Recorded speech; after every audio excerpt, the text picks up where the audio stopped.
apprehension and fear, a lovable, playful 300-pound tail-wagging mutt, or a snarling 35-pound pit bull that's known to bite. Size isn't everything. Leverage is. Choosing what organizations to support is also leveraging. Who, as the expression goes, gives you the best bang for your buck. I use the example, people always ask about gun owners. Should I give to gun owners, or should I give to the NRA, or should I give to California Rifle Fist Association? Should I give to the NFRA dinner, or anything like that? And my response to them is, who accomplishes what you want to be accomplished? If you give to FNRA, that means you're supporting the safety programs, the training and development of ranges. They make no secret that half of it goes to Washington, D.C., and the other half stays here in the region. That's a good deal. If you give to the NRA, the contribution is spent not only for races throughout the nation to support operations at NRA and to support their operation here in California. If you give to California Rifle and Pistol Association, they are the arm of the state affiliate of the National Rifle Association. They sanction events, they do political action, and now they have a foundation. They get involved in lawsuits. Or you give to Gun Owners California, we do two things. We lobby on your behalf, but our most important job is electing people who believe just like you and defeating bad people who believe exactly the opposite of you. And that's all we do in 100% of our resources in California. You make the choice. If you can afford, pick two, support them. If you can afford it. If you can only afford one, pick the one that is doing what you want to happen. There are a lot of people who go to the range every week, and their money is going to be very well suited and will protect their interest by going to the FNRA. That's a good thing. But make that conscious decision. It isn't true just with gun owners, but with all of the issues.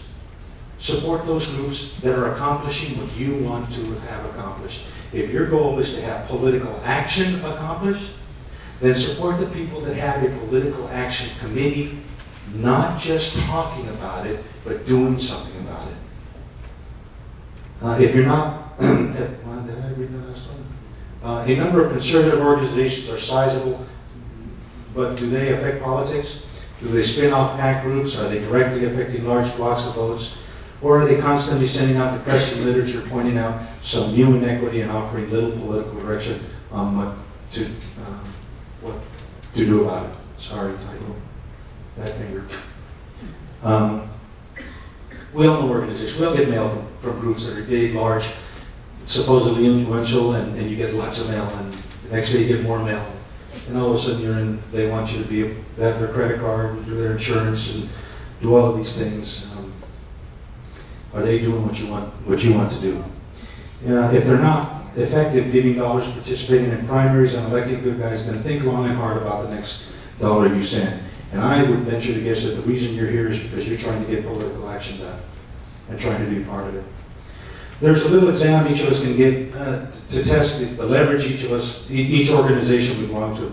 If one really wants to know how politically effective they are, just use the return phone call test. When calling an office, if they get a staff person, their impact is minimal.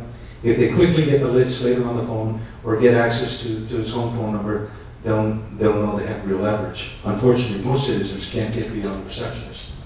So if the groups you're supporting have direct access to legislators, they've got leverage and probably should be supported. Why do conservatives waste their breath discussing politicians beyond their influence? When there are office holders they can directly impact. Why? Why waste their time?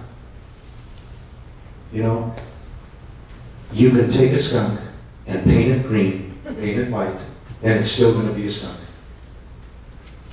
Why waste your time trying to beautify a skunk when you can go find the cats, the tigers and the lions that are on your side, and we can really work with.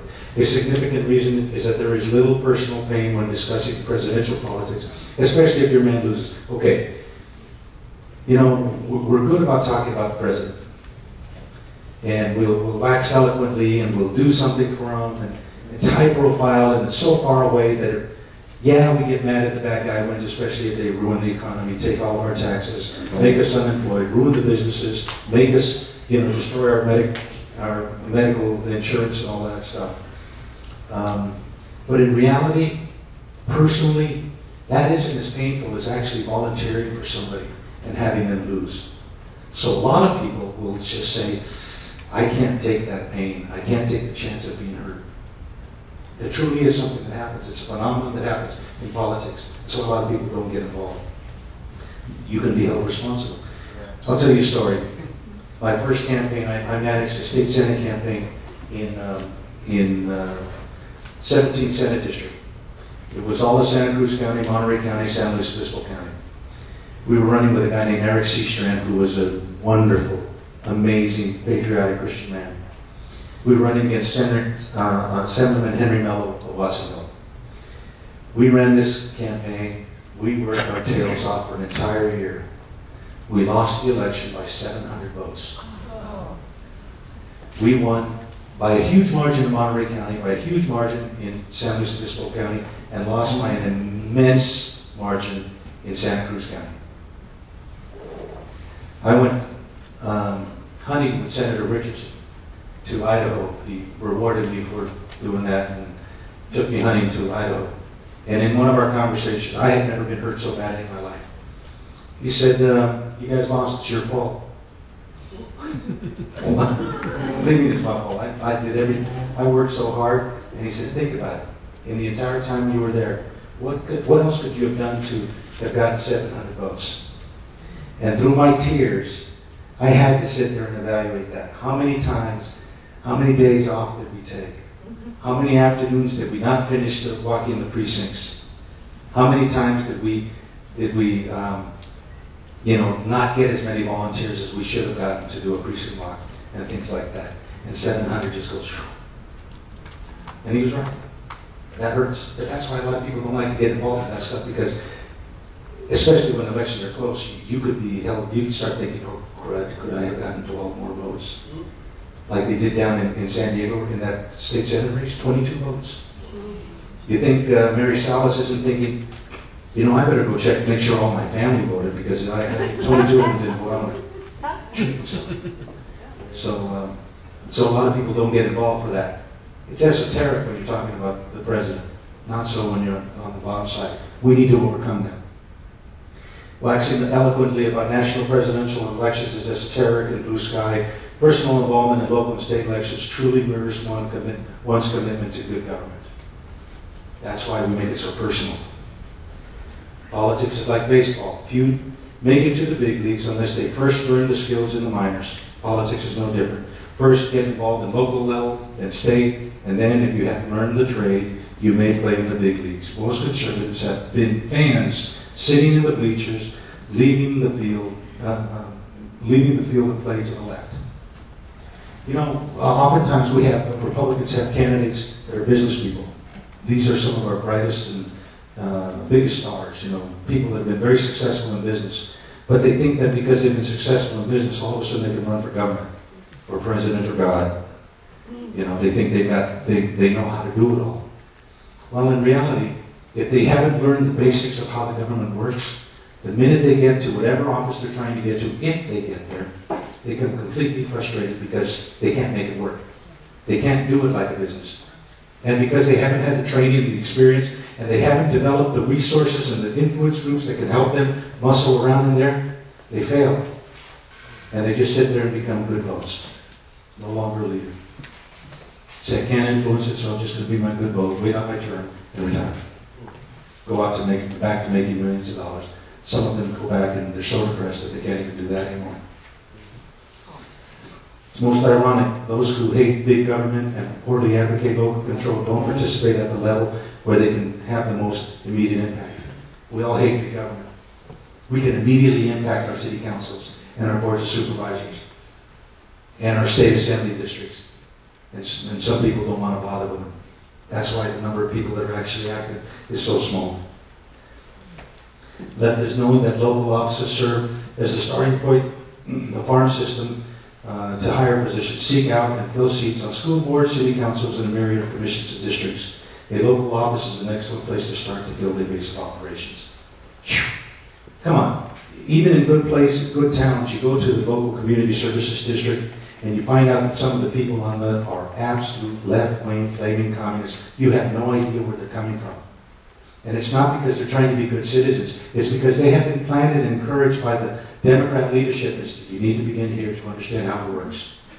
And then from there, we're going to take you to the city council, and then the board of supervisors, and then the assembly.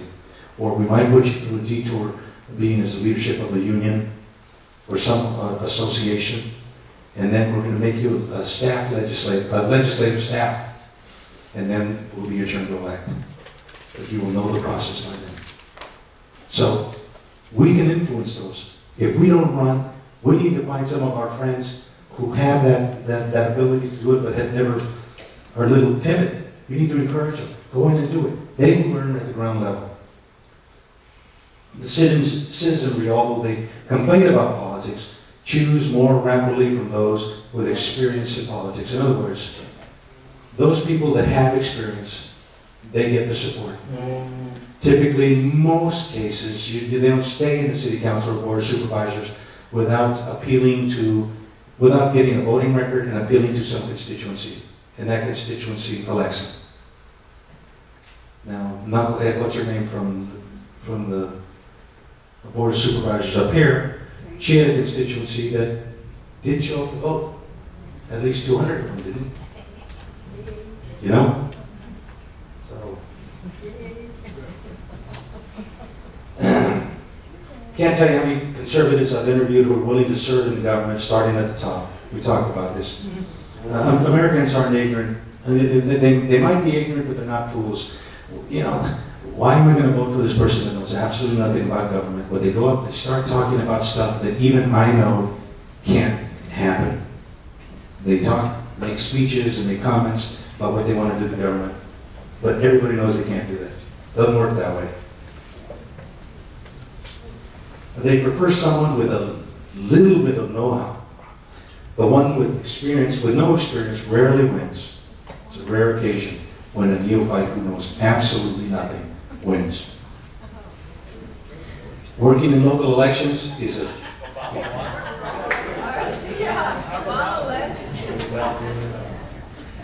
Actually, Obama got support from a constituency when he was at Acorn and as a community organizer, developed a constituency, learned the process, was at the foot of Bill Ayers, was learning from the tops of the socialist and communist agitators of America, and the rest is history. So he did the homework, he got the base, and then he turned them out. Working in local elections, that's the boot camp. Control the bottom, and one day you will control the top. You know what? Almost everybody that we think of as a hero started in a lower office. Tom Coburn, they started as a councilman or a township member or a supervisor or a state legislator. Most of our heroes are not, didn't just come in and decide they could be king. When the man you elected city council becomes a state senator, then moves to Congress and talks to the president. If you really become effective, one day the phone rings and you are asked to come to Washington to advise the president because the person that you helped elect all those years ago made it through the process and you stayed in touch. Here's an important topic. Press the hot buttons to get things going. What is the Tea Party movement hot button? Limited government. Limited government. Fiscal responsibility. Fiscal responsibility. Free market. Free market. Or free enterprise, free market. Okay? Those are the hot buttons. Those are the issues that have gotten people out of their seats, out of their couches, and involved. We have a very valuable tool if we learn how to use it. It's called punching the hot button. You guys know about that. These hot button issues vary from one to another. Every one of us have a different hot button. We share the same hot button here. But there are some people that don't care about, they never see themselves as owning a business. Their issue is guns. Their issue is schools. Their issue is something in church. Something is their hot button. We need to identify what those hot buttons are and push those buttons. It may be excessive taxation, regulation, abortion, gun rights, euthanasia, crime, environment, labor, you name it. You know, there are a lot of people who on this environment on our side because it is the government that is